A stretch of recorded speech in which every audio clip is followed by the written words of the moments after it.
he drives faster than I do. Very often I'll go, can you slow down? Can you slow down? And he's like, I'm not going fast at all. Early days when you were cutting some onions. No, it was you cutting peppers. No, it was you. No. I'm very precise in terms of time. I really want to be there not only at the time, but before the time. As far as my own family, it was not that big a thing. And if you were late, you're late. Timekeeping. With me wanting to be everywhere ahead of time and Michael always running late. Mm-hmm. My mom, bless her, she was like taking care of all the things that needs to be done, so I wouldn't care or anything. But when we got married, I found the different lives. I need to wash dishes, I need to put my... Hang your clothes. Yeah, or all those simple things. No, it was you. You were cutting it the wrong way, but you were doing peppers and you cut them short ways rather than long ways. Do you know what? I couldn't be in the kitchen after that with him. When we first got married, we went to the grocery store. I start grocery shopping in the exact same way I've always grocery shopped. I'm picking out all the regular food. He'd put back the one I got and take the cheaper one. And I'm like, what are you doing? I like that sauce. He's like, yeah, but this one's on sale. No, but I always cut the long ways. Conflict's still there.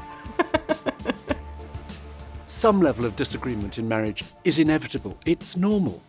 Every couple will face conflict.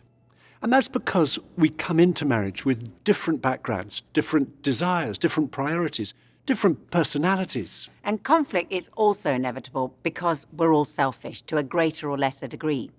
Most of us would admit we find it easier to focus on our own desires, our own needs, our own opinions, than on those of our husband or wife. And some couples think that when they hit conflict, it's all over, that they've made the wrong choice of partner.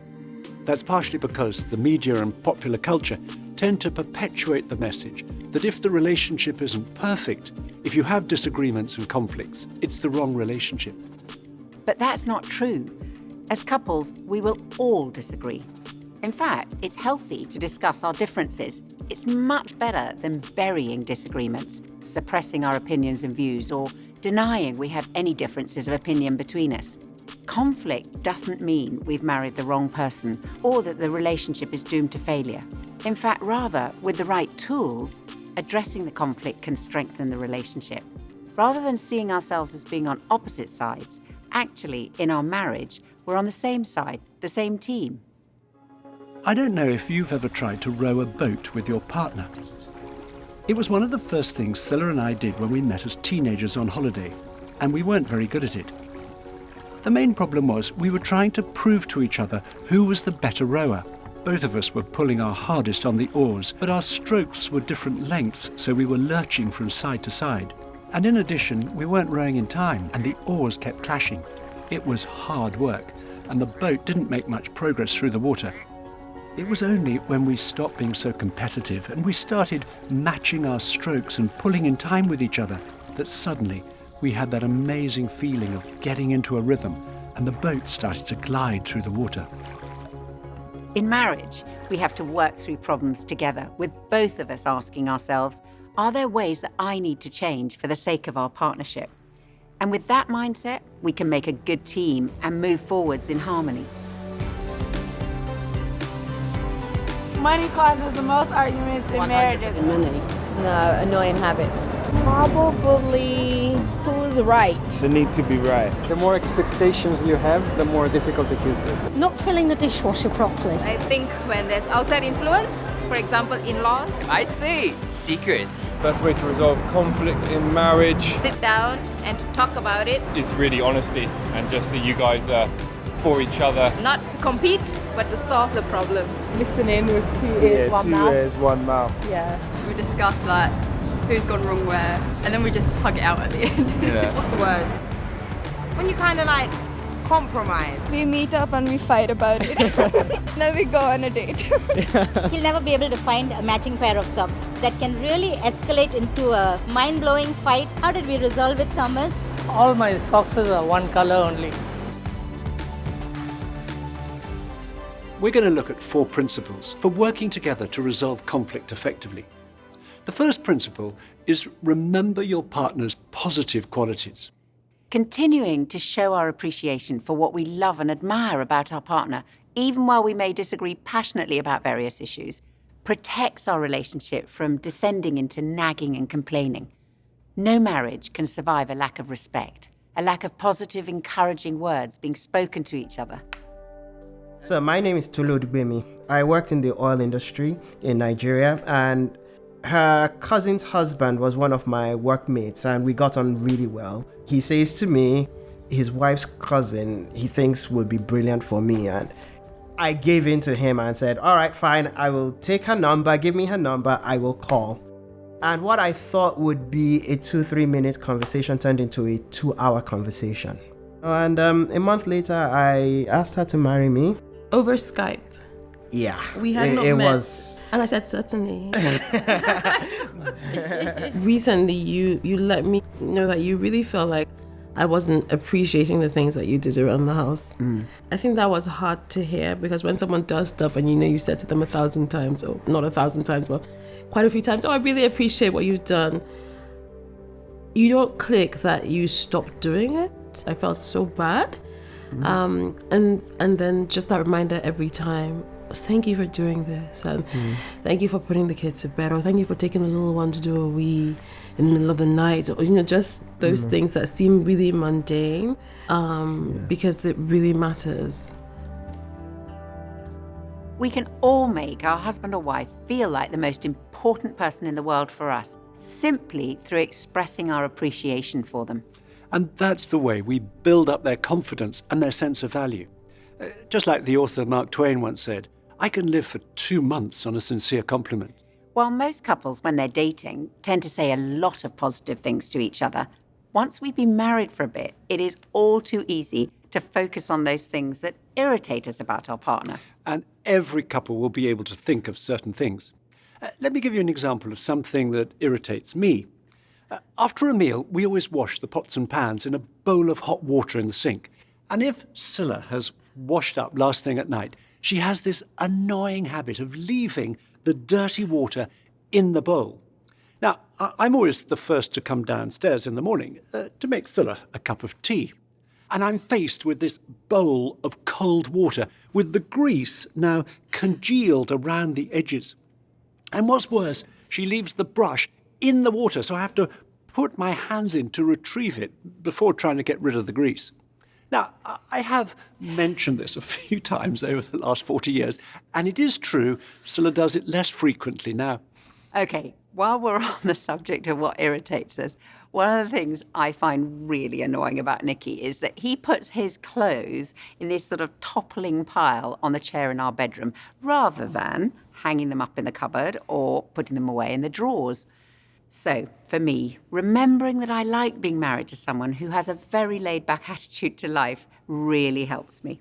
In fact, it was one of the things I loved most about Nicky when I first met him. The amazing thing is, the more we concentrate on the things we appreciate about each other, the more appreciative we become of each other. Telling our partner what we like and admire about them needs to be something that we practice on a daily basis. We need to make it a habit. There's a psychologist in the US called Professor John Gottman, who's been analysing the habits of married couples for over 40 years. And he believes he's able to tell within the first 5 minutes of listening to and watching a couple whether or not their relationship is in trouble. He says that a key indicator is, are they showing each other appreciation? And his advice to couples is this: by simply reminding yourself of your partner's positive qualities, even as you grapple with each other's flaws, you can prevent a happy marriage from declining. You'll see in your journal the first conversation, entitled Showing Appreciation. The idea is to write down 6 things that you appreciate about your partner. It may be thanking them for what they do, or it may be telling them what you admire about their character, and try to make it a mixture. Then, when you've both finished writing, read out to each other what you've written, and try to come up with 6 if you possibly can. How are you feeling?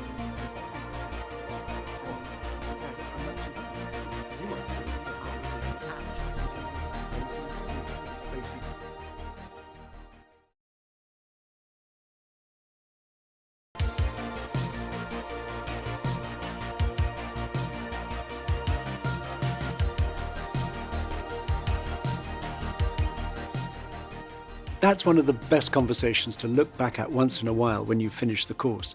read again what you wrote down about each other. When we keep showing our appreciation for each other's positive qualities, we're much more likely to work together as a team. The second principle for resolving conflict effectively is to recognise that differences between us are good. Trying to make our husband or wife think and behave like us never works. We can be very different in all sorts of ways, for example, in how we make decisions. One of us might make decisions quickly and easily and doesn't worry about making mistakes, while our partner may be more cautious and careful, taking a long time over every decision. That's me. We bought a second-hand car recently, and we had a choice between two almost identical ones. And Scilla was very excited that we'd made the decision so quickly, while I lay awake most of the following night, worrying we'd bought the wrong one. Marker? IC, and this is Phil, and we met in a pub. I was too nervous to sit next to you, but there was only one space left in the circle of friends, and it was next to you, so it was... Yeah. And the rest is history. The rest is history. We are chalk and cheese, really, in a lot of ways, a lot of differences. Yeah. You like staying in, I like going out. You liked R&B. I liked anything but R&B. His need to tell a story for about 10 hours before he gets to the punchline. And I just want the ending. You like Netflix and I like BBC4 documentaries. If you put me in a room with strangers, I will make my way around. I'll hide in the corner. You're spend first, save later. I'm save first, spend later. Yeah. Spicy food. Non-spicy food. You're black, I'm white. Yeah. I can dance, you can't. No joke. Sorry, other way around, I got that wrong. Phil does the two-step. Don't do anything. No. A major difference between many couples is how they restore their energy. And that'll depend on whether they're more extroverted or introverted. Extroverts need a certain amount of time with others. Introverts, on the other hand, need more time on their own. Another difference between an extrovert and an introvert is that extroverts tend to think out loud. That's external processing. While introverts, on the whole, like to sort out their thoughts first and then speak. That's internal processing. I'm married to an extreme extrovert, and because Scilla is often thinking out loud, I've had to learn not to react too quickly when she says something to me with great passion and conviction, as she's quite likely to change her mind and say the opposite 5 minutes later with equal passion and conviction. As an introvert, I like to work out what I think before speaking. So if we have a difficult decision, I'll typically go away by myself to think it through, and then I'll tell Scilla what I think. At which point, I tell Nikki, that is not a discussion. That is just your conclusion. But in marriage, we have to learn to accept our varying approaches. One attitude isn't better or worse than another, it's just different. And a strong marriage is where we see ourselves as a partnership, combining our strengths and helping each other in our weaknesses. As a couple, we won't just be different in terms of our personalities. We all come into marriage from different backgrounds and with different values. One example of this for us came out in our different approaches to money, as is the case with many couples. By and large, there are three choices we can make with our money. We can save it, we can spend it, or we can give it away. Now, Scilla and I have never had a problem agreeing on how much and to whom we should give money away. But with the other two options, we are poles apart. I suppose I describe myself as a natural saver. Whereas I am much more of a natural spender. Now, I don't want you to get the wrong idea. That doesn't mean I'm a compulsive shopper. Actually, I don't enjoy shopping any more than Nikki does. It's just that I find it easier to spend money than Nikki does. In fact, much easier. And that led to a lot of conflict in the early years of our marriage, with me feeling quite resentful and Scilla feeling rather guilty. And we both thought that I was better with money than Scilla. And then one day we had a really big argument, and I suddenly realised I'm not better with money than Scilla. Rather, we're better at different things with money. Nikki is much better at managing money than me. And Scilla is much better at using it. And many years on, I think we've learned how we complement each other. Scilla certainly helped me not to be overcautious and to use money a lot more freely. To give you an example, For their weekly pocket money, our children used to have 1 penny for each year of their age. 6pence, that's about 6 cents when they were 6, 8pence when they were 8, and so on. Then, one year when we were in the car returning from our summer holiday, our daughter Kirsty, who was aged 12 at the time, said to me, "Daddy, all my friends get more pocket money than I do." Well, I was about to explain to her that with pocket money, it's not the amount that matters. Rather, it's to give her an opportunity to practice handling money. But while I was still thinking out my response, Scylla joined in the conversation, not on what I thought was our side, but on our daughter's, saying she thought it was absolutely ridiculous how little they got. And by the time we got home, our children's pocket money had increased by 1,000%. Well, with the benefit of hindsight, 12 pence was never going to teach our daughter a whole lot about handling money sensibly. So, yes, Scylla helps me to be a lot freer with money. And Nikki has definitely taught me how to keep account and not to overspend. In fact, he taught me how to budget. I grew up in a family where I didn't learn anything about budgeting. So if I was running short of money, I just used to bury my head in the sand. I didn't want to think about it. And I'd often go into overdraft. The difference now is that we talk about it. And I've got much better at planning ahead and keeping account. Understanding each other's strengths and weaknesses around money helps us work much better as a team. And if you've never done a budget, you'll find some notes on how to go about it in your journal. And that will help you, as it did us massively, to make a plan and work together. We're all different. We're all a sum total of our upbringing, of our experience, of our life. And when you come together, it's very, very possible that you could have completely diametric differences about how you deal and think about money.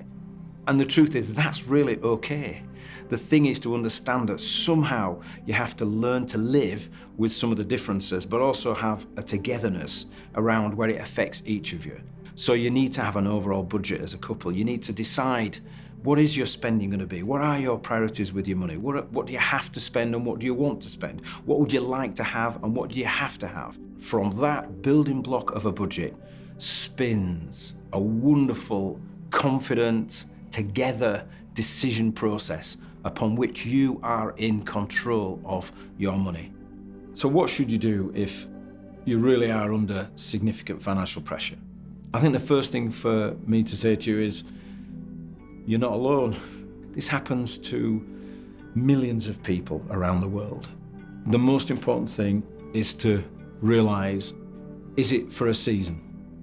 Or is it a long-term, significant, lifelong problem? If it's a season, is there something you can do significantly to get yourself out of the financial difficulties? Or can you weather the storm? Do you have family or friends who can help you weather the storm if it is a seasonal thing?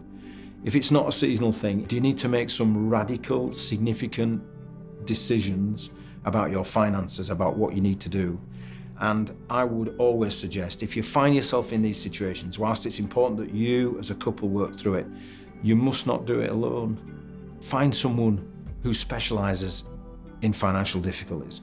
Go and speak to someone who you trust, who can give you the proper advice. Don't just make a decision based on your own thinking. And one of the most beautiful things about being able to manage money well as a couple is that the things that you will learn about each other, those skills and the communication that you will have to develop as you talk about money, will spin out into many other areas of your life, as I can testify. The next conversation is called Recognizing Your Differences. So first of all, against the list of issues, each of you put your own and your partner's initials where you think you each come on the line between the two extremes. And you'll see the examples for Nikki and myself. Regarding money, I'm more towards the spending end of the spectrum, while Nikki is much closer to the saving end. And on punctuality, Scylla likes to leave lots of time to catch a train or a plane, whereas I prefer to cut it fine, as I think getting there any earlier than we strictly need to feels like a complete waste of time to me. As you're filling in your own responses, don't look at what your husband or wife has put until you've both finished. Then discuss how in at least one area you complement each other and how you can operate effectively in that area as a team.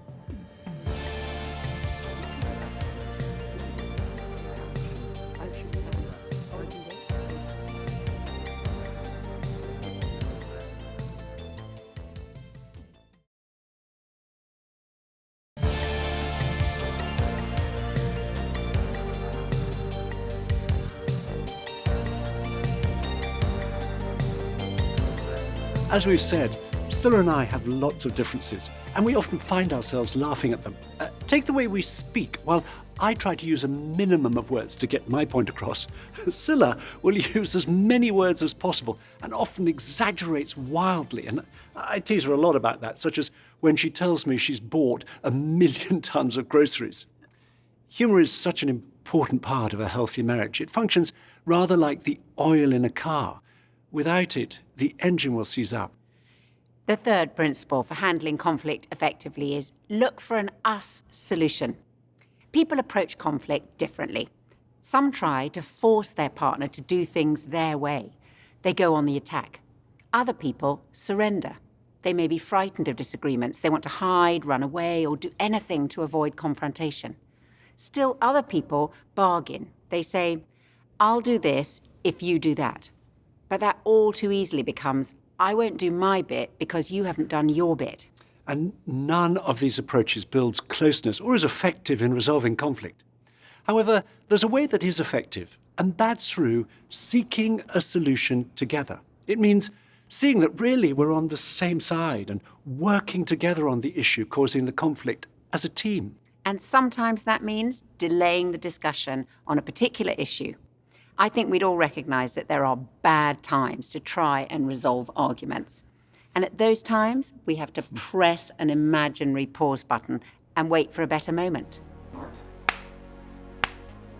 When conflict arises, I'm a fixer and I want to fix it straight away. I can't go to bed with it unresolved. Or I had to learn that you were someone that had to collect your thoughts. Process it. I had to learn that people deal with disagreement in different ways. I wouldn't always pick my timing well. I think we had to learn to actually, we need to sit down and talk about some of these things. And also to know to put a pause on some things. Let's talk about this when we actually have the time and the space and we're not around other people. Great time to bring it up whilst other people are around. No, like... Because she just can't have a go at you. Definitely not good if it's late at night and we're hungry. Oh, dude. I mean, that's usually what starts conflict.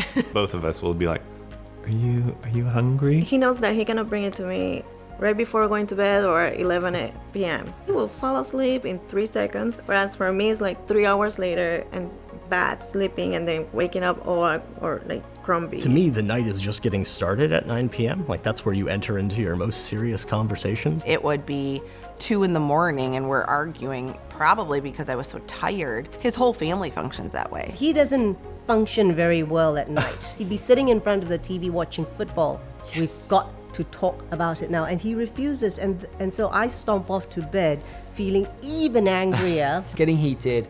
It's about 10 o'clock and we're often, I think, have said we can't talk about this now. And then we book in a time to talk about it, and it's really freeing to go, I love you, but let's deal with this later. There are a number of bad times to argue, such as arguing in front of other people, as in the saying, don't air your dirty laundry in public, or just before a special occasion when emotions are heightened, or when we're in a rush, or when we've just walked in through the door at the end of a busy day. But the number one worst time to argue, for most couples, is late at night. And that's because when we're tired, we can so easily get things out of perspective. In the early months of our marriage, our most futile arguments were always last thing at night. And then very helpfully, some friends who'd got married 2 weeks before us told us about what they called the 10 o'clock rule. They explained that if they were having an argument late in the evening, either one of them could call the 10 o'clock rule into play. And that meant the argument had to be paused and postponed until a better time, perhaps earlier the next evening or over a cup of coffee at the weekend. And that was such a help for us, and we've often used the 10 o'clock rule over the years. Now, of course, waiting for a better time takes self-discipline. But learning self-discipline plays an important part in resolving conflict more effectively, and it has certainly been a big part for me. I am naturally more volatile than Nikki. I like to get things out into the open as soon as possible, and I find waiting for a better time really difficult. But I've come to realise that the disagreement doesn't always have to be resolved there and then, and I've learned that sometimes it isn't helpful to tell Nikki everything I feel straight away, and especially not late at night. Using the 10 o'clock rule doesn't mean going to bed still angry with each other. The issue may not be resolved, but if either or both of us are aware we've said some unkind things, we need to apologise and forgive each other. That reassures our partner that our relationship is still okay, even though we haven't yet reached agreement about the issue. Delaying a disagreement may well involve some of us having to learn to control our temper, because if our anger is out of control, it can cause us to hurl accusations at each other in the heat of an argument, which will be highly damaging to our relationship. If you're married to someone who's rageful, it's quite terrifying. Sometimes people who have issues with rage, most of the time they're not rageful, they just have these moments where suddenly everything goes crazy. Ideally, they're not physically abusive, but they may be verbally abusive, or they might damage property around the house if they're really mad at times. And even though they may not be rageful like that all the time, what happens is the person who's married to them lives in fear of that rage, so they learn to sort of tread on eggshells around the other person. I'd say to people who are feeling that that's them, that's what they do, they are that rageful person, I would say firstly, notice that that's what you're doing. But also, if you're really honest with yourself, be clear that actually you gain some benefit from behaving like that. Because if your wife or husband are scared of your rage, you kind of get to control them, you get to be in charge. And so kind of dealing with rage, beginning to manage that kind of anger requires us not only to notice how damaging it is, but also begin to come to terms with the fact that we're gaining some rewards from behaving in that way. So if you know that you have an anger problem, you're listening to this and you're thinking, oh my goodness, that's me, that's what I do, then I think firstly, don't be ashamed to seek help.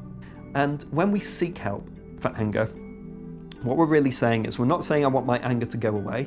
What we're saying is, I want to express my dissatisfaction in a way that's good for me, good for the person I'm married to, and good for both of us in our marriage. So ideally it becomes something that's productive, and it's good, and it moves us forward. And therefore I would say, if you feel you need help, go and look for that, and don't be ashamed of the fact that's what you're after. We're going to look now at 5 very practical steps that will help us to reach agreement and find an us solution. The first step is focus on the issue that's causing the conflict. Arguments so easily get widened, and all sorts of other things get drawn in, so that sometimes we can't even remember what it was we were arguing about in the first place. Identifying and focusing on the main issue prevents disagreements escalating. Imagine a 3-seater sofa, wife at one end and husband at the other, and this contentious issue is right between us, keeping us apart and stopping us hearing each other properly or seeing each other's perspective. Focusing on the issue means taking it from between us and putting it out in front of us. Then, as husband and wife, we can move together on the sofa with nothing between us and focus on the issue that's out in front of us rather than attack each other. When we do this, we find the issue itself becomes more manageable. Take one. My name's Jorge, and this is my wife Alexandra. We're both from Puerto Rico. We met in college. One of the things that we have found that helps our conflict resolution is visualizing that the conflict or the issue that is happening is not in between us, but in front of us. It's us as a team together trying to face that thing, that conflict or that's happening. Having a specific time when it's not urgent, it's certainly very helpful, because it lets you come with clearer ideas or a clearer understanding, and you mentally prepare that this is when we're dealing with this specific thing. It's not that I'm against him or him against me. It is us trying to solve it, and I didn't feel as burdened as, I felt like, I have somebody with me thinking about how to get better. And that really took away a lot of stress and a lot of anxiety every time that we have a conflict. The second step to reach agreement and find us solutions is use I statements. In the heat of an argument, it is so easy to say you always or you never. But when we use either of these phrases, we're labeling each other's character. A much better way of putting it is to use I statements describing our own feelings. So rather than you never do anything to help, it's much better to say, I was really upset you didn't help me with the clearing up after dinner last night. And instead of You always make us late. It's better to say, I don't like leaving for the train so late because it makes me feel really stressed. Using I statements helps us not to accuse or blame each other. And I know when I tell Nicky what I feel when I'm upset, he responds much more positively than if I attacked him with my words. The third step is listen to each other. When we're having an argument, we're usually very keen our partner understands our point of view, but less keen to understand theirs. Making sure we listen will be especially relevant for us if we know we're better with words than our partner. So a simple but very effective ground rule when we disagree is take it in turns to talk. The fourth step is brainstorm possible solutions. Now, this may sound unrealistic in the middle of a heated disagreement, but once you've done the first 3 steps, it's much more possible. It's amazing how many ideas we can come up with when we start discussing the issue and listening to our partner rather than attacking each other. So, for example, if the conflict is over money, some possible solutions may be to change who organises the finances. You could make a detailed annual budget together. That really helped us. Or one or both of you decide to use cash rather than the credit card. Another option might be you agree to sit down once a week to review your spending. Or perhaps you decide to ask for help from someone who is good with money. Sometimes it helps to write down a list of possible solutions to see the different possibilities. The 5th step to reach agreement is decide on the best solution for now and review later. Try it out. If the solution works, the issue will stop causing conflict. If the one we try doesn't seem to work, we can go back to our list and try another one. My name is Emerson. My name is Christina. And right now we live in Mexico City. We met at a nightclub. First and last time I danced. I danced with you Yes, that night. yes. I know how to make money. I do not know how to keep money. I budget. And she budgets. Yes. And so, yeah. that was a huge argument. So 6 months into our marriage, we still hadn't joint accounts. I just said, you know what? I manage all my funds up to that point. And I said, I don't know if I trust you with things because money that's in there, it's really not there because there's bills coming, and that was like a new concept for him. And we ended up going to a financial class. And yeah, he listened to everything he said. I was really proud. I was thinking, first, he's not going to go. Second, if he goes, he's going to sit there and not really pay attention. Third, nothing's going to sink in. And pretty much everything our teacher was telling us, I had said, but he needed to hear it from someone else. I couldn't hear it from my wife. And sure enough, he literally did a 180. And from then on, we've been on a budget. And thank God, it's helped us on so many levels. Yeah. And he's still, he trusts me. I'm just not good at it. No. So I've let her do it, and it's been great. Mm-hmm. These 5 steps for handling conflict have helped Scylla and me hugely when there's been an issue causing tension between us. But they require us to be prepared to make changes to our own behavior and attitudes for the sake of our marriage. It's no good one of us always needing to be right or saying, that's just the way I am, while being critical of our husband or wife. The Bible quotes Jesus saying, why do you look at the speck of sawdust in someone else's eye and pay no attention to the plank in your own eye? First, take the plank out of your own eye, and then you'll see clearly to remove the speck from the other person's eye. At the end of the day, the only person we can change in our marriage is ourselves. My name is Maki. And I'm Princey. We've been married for 8 years plus now, and blessed with 2 lovely daughters. Ours was arranged marriage. It was a bit of discovery on either side. Because in the first 3 years, things didn't go really good between us, and there was a lot of difference of opinions, different backgrounds that we come from. I was always pushing her away while she was trying to come close towards me. And there was so much of grudge, so much of judgment, so much of the male chauvinism, thinking I was better and she wasn't. Inside my heart, I used to think that what can I do to make him love me? Somehow I want to win his love.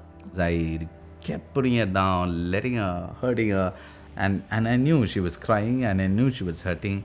Eventually, it just didn't go well with her. She just broke down in the car. I couldn't bear this.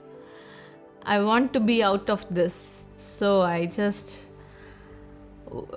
told him, this marriage couldn't work. We just can get separated. When she had said that, I realized that I had really messed it up and really hurt her so much. I had to spend some time completely breaking down my ego, letting it all down. And I said, I need to change. I caught her hand and I said, I'm really sorry. I was so surprised to see that she understood that forgiveness, that I had changed, that the switch had happened. I started respecting and I started falling in love with her. I was longing for that for the 3 years. It's like, wow, this was the time I'm waiting for. It encouraged me a lot to love her more. I remember we were so happy after we connected. For the first time, we danced together. We played some music, we danced together, and with tears. Yeah, with tears of joy. And I think that I would never forget that day. It just changed for us. Sometimes couples break up because they think they're incompatible. That's so sad. We're not incompatible unless we refuse to change, unless we refuse to adjust our behaviour for the sake of our marriage. I want to read a description written by a surgeon called Richard Seltzer of how one couple accommodated themselves to each other. I stand by the bed where a young woman lies, her face post-operative, her mouth twisted in palsy, clownish. A tiny twig of the facial nerve, the ones to the muscles of her mouth, has been severed. She'll be thus from now on. The surgeon has followed with religious fervour the curve of her flesh, I promise you that. Nevertheless, to remove the tumour in her cheek, I have cut a little nerve. Her young husband is in the room. He stands on the opposite side of the bed, and together they seem to dwell in the evening lamplight, isolated from me, private. Who are they, I ask myself, he and this wry mouth I've made, who gaze at and touch each other so greedily? The young woman speaks. Will my mouth always be like this, she asks. Yes, it will, I say. It's because the nerve was cut. She nods and is silent. But the young man smiles. I like it, he says. It's kind of cute. And all at once I know who he is and I lower my gaze. One is not bold in an encounter with a god. And unmindful, I see he bends to kiss her crooked mouth, and I so close. I can see how he twists his own lips to accommodate hers, to show the kiss still works. And I hold my breath and let the wonder in. We can only change when we know what matters to each other. Sometimes the real issues are buried under years of unresolved conflict, or we've never told each other what frustrates and hurts us. We can't assume our partner automatically knows. We must tell each other about the issues that matter most to us and why they're important to us. There's a big difference between requests and making demands. Requesting change of each other in marriage is a good thing. It's demanding change that is harmful. We want you to turn to the conversation in your journal called Using the 5 Steps.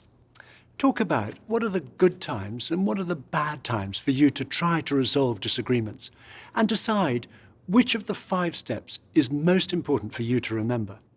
Then each choose one issue that has caused or could potentially cause conflict in your relationship.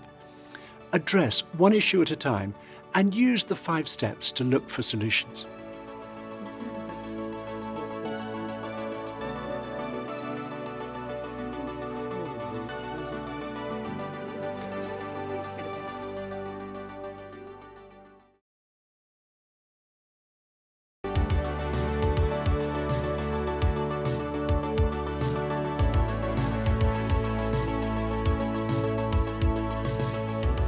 The fourth and final principle for resolving conflict effectively is support your partner. There's a fundamental difference of attitude between expecting our partner will meet all of our needs and focusing on meeting our partner's needs. Recently, I read the story of a couple whose marriage had spiraled downwards, so much so that they barely acknowledged each other anymore. Years of conflict had all but killed their marriage. One day, the husband broke down in the shower. He realized there was nothing he could do to change his wife. He'd been trying for over 20 years, but he could make some changes himself. The next morning, he asked his wife, "How can I make your day better?" She was very surprised and quite suspicious at the sudden change, so she tested him. She asked him to clean the kitchen, which he did. The next morning, he asked her the same question. "How can I make your day better?" "Clean the garage," she replied. It was a big job and he had a busy day, but he did as she asked. The following day, he asked her again, "How can I make your day better?" This time she told him there was nothing, but he persisted. He asked her every morning for 2 weeks. Finally, his wife broke down and said, "I should be asking you that." She apologized and said, "Can we just spend some time together?" Now, every day, the couple ask each other how they can make each other's day better, and their marriage has been totally transformed. Focusing not on what our partner can do for us, but on what we can do for them doesn't come naturally or easily to most of us. And for Nikki and me, it's one of the areas where our shared faith has made a big difference in our marriage. We both became Christians after going out for nearly 2 years, and a lot changed in our relationship as a result. I think in retrospect, one reason was that previously I'd been looking to our relationship and to Scylla to meet all of my deepest needs. As I started looking to God for those needs to be met, it brought about a big change in our relationship. When, as husband and wife, we each look first to God to meet our need for unconditional love, we find a sense of significance, security, and self-esteem. And as Scylla and I experienced those needs being fulfilled in a personal relationship with God, we found we were able to focus more easily on meeting each other's needs. When I went through experience, I had cancer, and at that time we were young, and we kids like very young as well, and it was shocking to us. When this happened, all our priorities is changed, and our love is changed, and we started to appreciate each and every moment together. This was quite a crucial time in our lives. I remember that I was thinking I need to be strong for Sammy and strong for myself and for the whole family. And I need to keep him focused on faith and hope and not give him a chance to be scared. Yeah, even. which you did. Well, I wouldn't have went out from it without you. We've learned how to really trust God with our lives, with our very own lives, and not just by words. I think the major change was realizing that it's not about me. It was basically like living more for you than for myself. Sally's support during this time was incredible. It was everything. It was very special to see the vulnerable side as well of each other when things get tough, and we're not holding on our defenses, and when we are completely transparent in front of each other with fears, and so that brought us close to each other and getting closer to God. One practical way that Nikki and I try to support each other is by spending a few minutes each day praying with and for one another. This short time of praying isn't only about connecting with God, but also connecting with each other. We simply ask each other, "What can I pray for you today?" And the answer will be about very personal things, whatever's uppermost in our minds. Perhaps things we're worried about, or a difficult decision we have to make, or something to do with one of our children. And then we each say a short prayer about what the other has said. But we also recognize that we can't really pray, and almost certainly we won't feel like praying, if there's unresolved conflict between us, because praying together is such an intimate thing to do. So sometimes before we can pray, we have to say sorry if one of us knows that we've upset the other. And often these few minutes of praying together have been the catalyst for us to understand each other better. We've certainly had to persevere and be intentional about praying together. As with our date nights, it doesn't just happen. We've had to plan this into our lives and make it a habit. Now, we don't always manage it, but when we do, it's one of the most uniting things we do as a couple. It's a time of connection, and it always makes a difference. Before we end the session, We want to give you the opportunity to ask your partner one of two questions. If you're comfortable praying, ask each other, what can I pray for you? And then pray quite simply, either aloud or silently, something like, Lord, please help my partner with whatever it is. Thank you, Lord. Amen. If you're not comfortable praying, ask your partner that question Nikki mentioned earlier, how can I make your day better? And then respond to them in a way that expresses your support.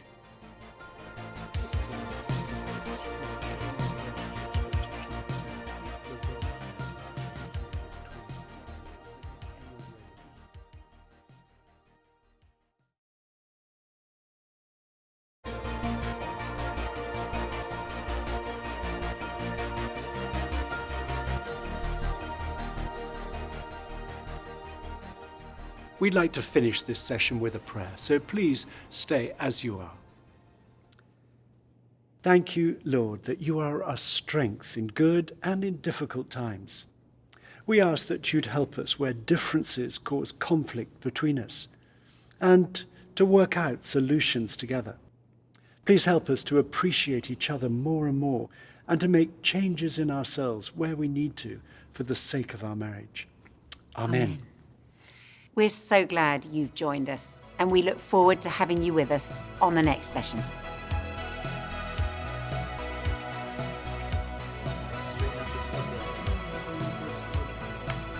I'm a girl who wants The thunder.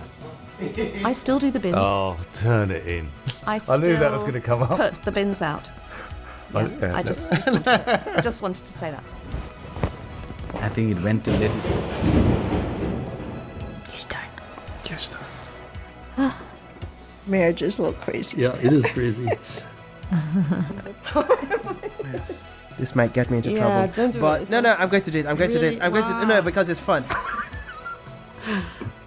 Maybe not. Yeah. My feet are really sweating. We didn't need to know that.